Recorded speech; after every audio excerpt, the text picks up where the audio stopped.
स्वीकारण, सत्य का स्वीकारण मनुष्य के लिए बहुत ही महत्वपूर्ण है। जब तक मनुष्य सत्य को स्वीकार नहीं करता, उसे असत्य से लड़ने की शक्ति प्राप्त नहीं होती। जब आप भोजन करते हैं तो क्या होता है? आपका पेट स्वीकारता है कि वो भर चुका है और आप भोजन करना बंद कर देते हैं। जब आपको निद्रा आती है तो क्या होता है?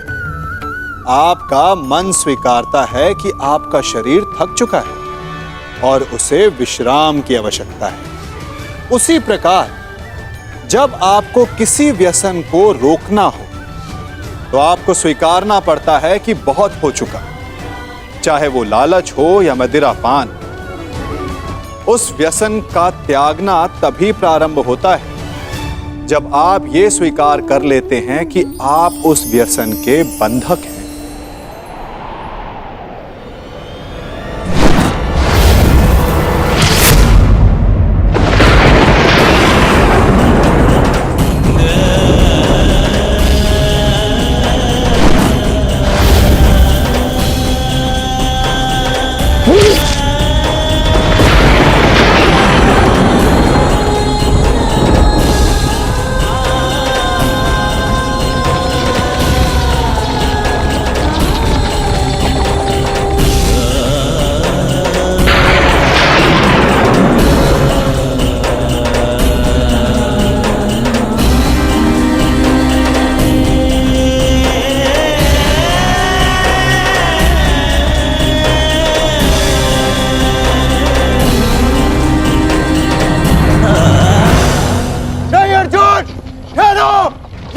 मत कराओ।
अंग्रेज हमारे देश के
ये क्या अनर्थ कर दिया तुमने अर्जुन।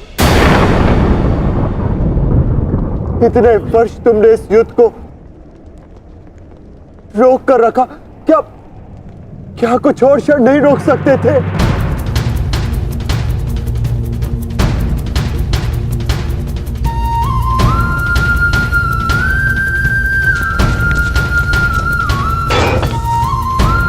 ज्येष्ठ,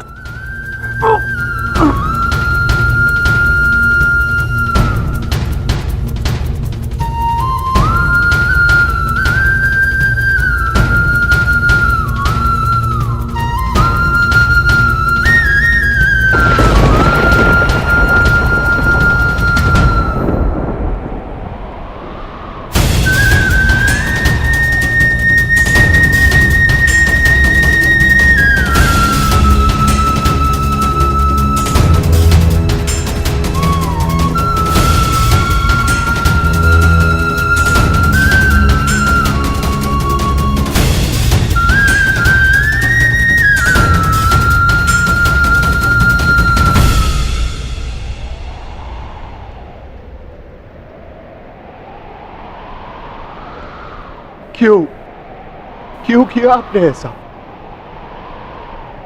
आप प्रारंभ से जानते थे ना कि आप हमारे ज्येष्ठ हैं।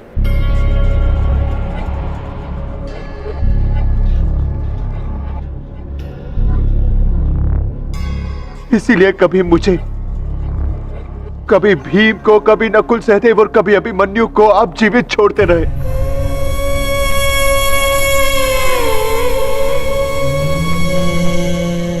एक बार संकेत तो किया होता ज्येष्ठ।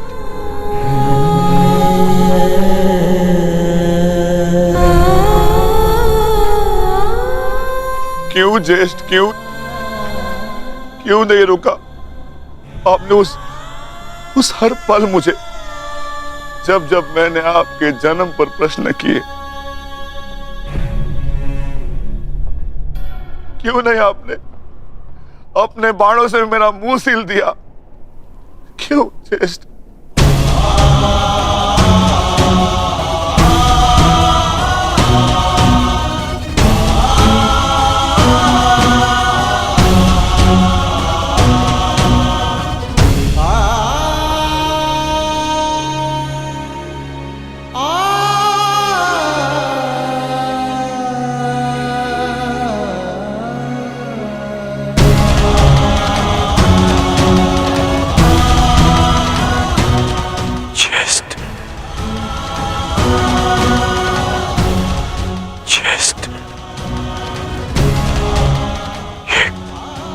अनर्थ करती।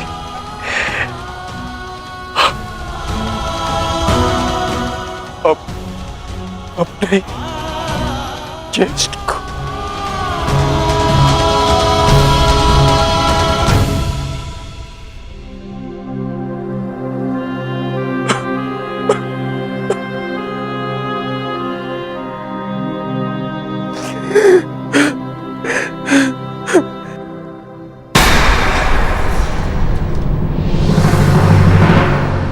माधव को निहत्था है। नहीं पार्थ, यदि अंगराज के हाथों में विजय धनुष आ गया तो तुम कुछ नहीं कर पाओगे पार्थ। प्रहार करो पार्थ, अपने मार्गदर्शक की आज्ञा का पालन करो पार्थ। प्रहार करो पार्थ।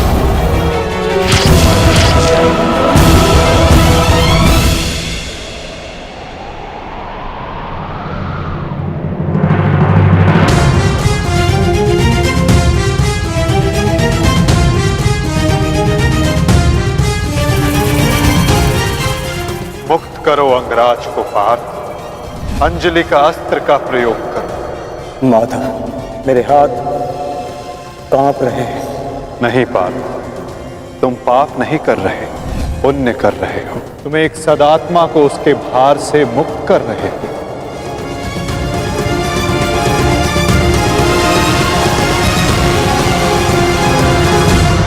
आप तो जानते थे ना, कदाचित सबसे पहले ये सत्य आप जानते थे।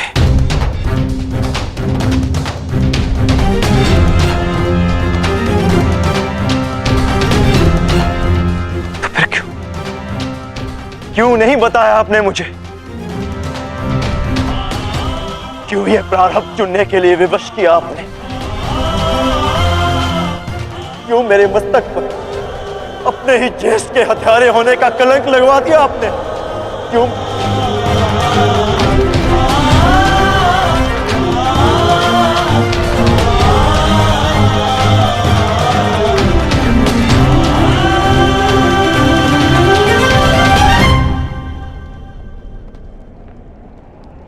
मनुष्य को प्रारब्ध देने वाला मैं कौन होता हूं पार्थ? मनुष्य को प्रारब्ध उसके चयन, उसके कर्म देते हैं पार्थ।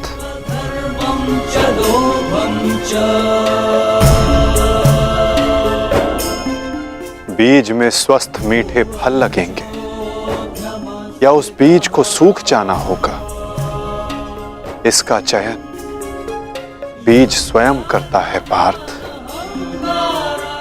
अपनी धरा चुनकर।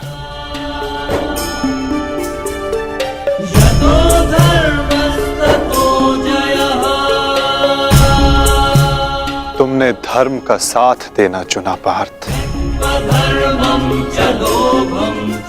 और कर्ण ने अधर्म का साथ देना।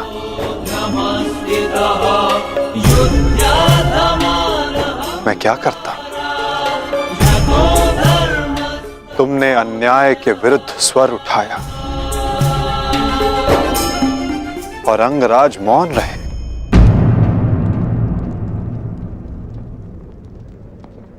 मैं क्या करता पार्थ?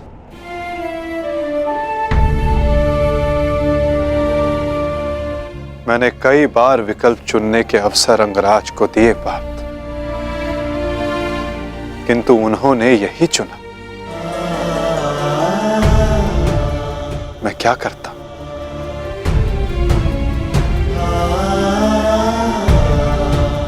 मैंने तुम्हें पहले कहा था ना पार्थ कि इस महायुद्ध में अब भी बहुत आहुतियां डलनी शेष है।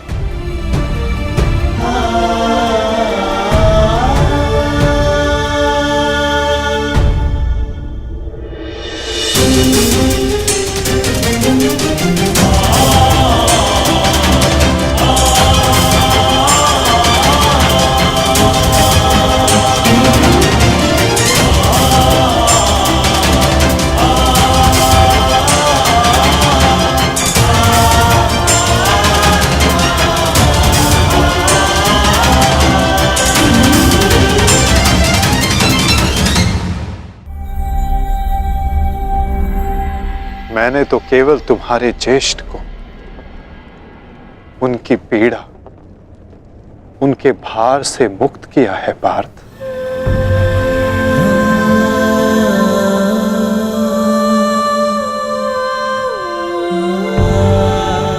परंतु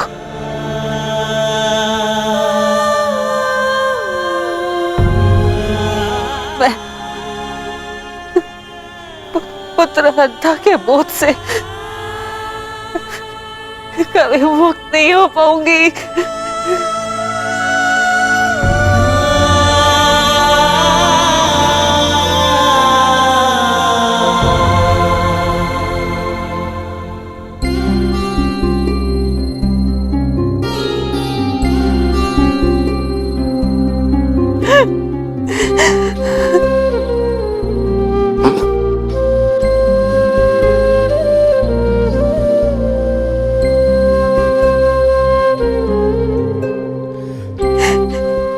ऐसे कि कहीं समाज मुझे ना त्याग दे, मैंने तुम्हें त्याग दिया। कि समाज कभी एक कुंवारी कन्या को स्वीकार नहीं करेगा। एक माता ने अपने हर्ष को त्याग दिया और ये बोझ एक कांटा बनकर मेरे हृदय में चुभता रहा। और आज देखो, जब ये कांटा निकला, कैसे रक्त बह रहा है मेरा।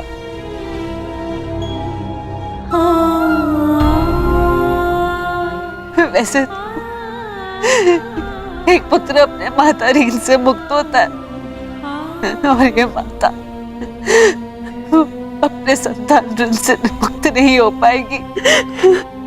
अश्रु नहीं माता, अश्रु नहीं। मैं आपकी पीड़ा समझ सकता हूं।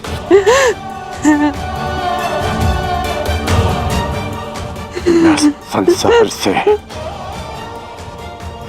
आपसे, अपने आप से बहुत क्रोधित था, परंतु अब नहीं।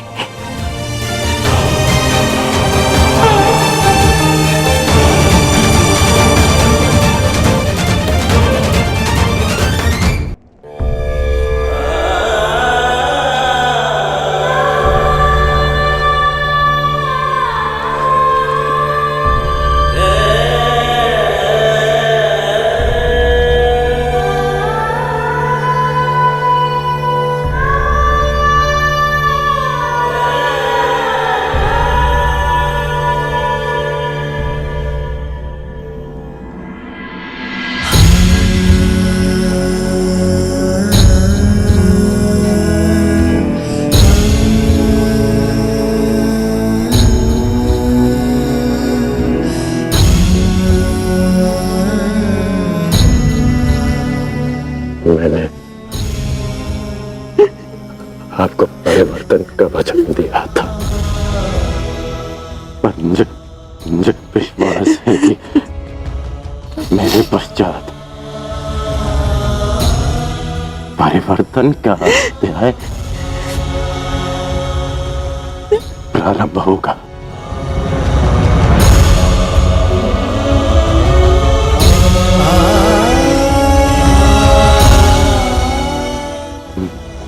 मैं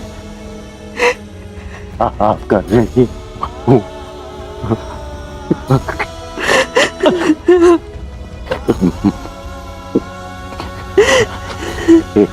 संतान 100 जन्म लेकर भी अपनी माता का ऋण नहीं चुका सकती। मुझे गर्व है कि मैं इस संसार में राधा कर्ण के नाम से जाना चाहता हूँ।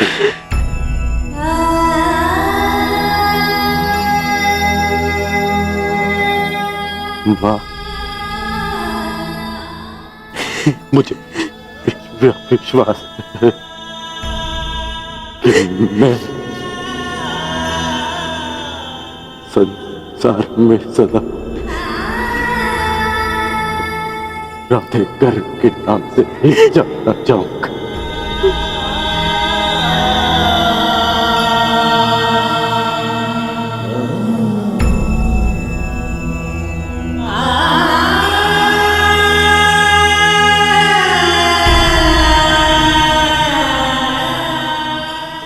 प्रसाद,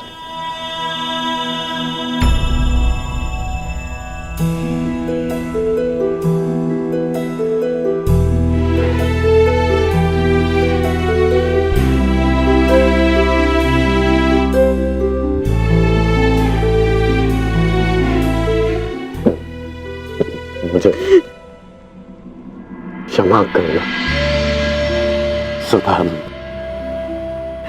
मैंने तुम्हारा साथ देने का वचन दिया है और तुम्हारा साथ नहीं दे पाता। स्मरण है,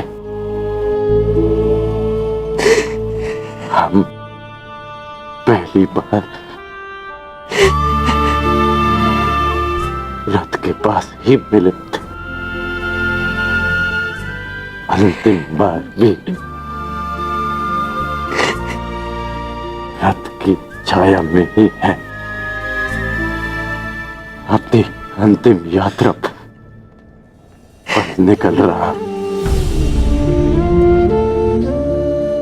इस बार तुम्हें सारथी नहीं बना पाऊंगा।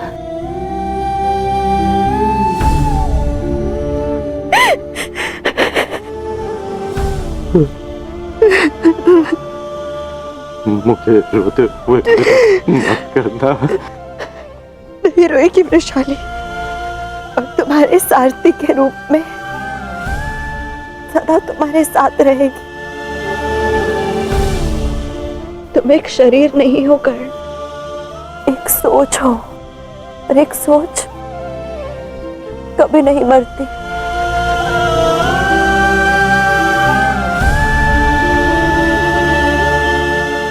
मैं वचन देती हूँ कर्ण,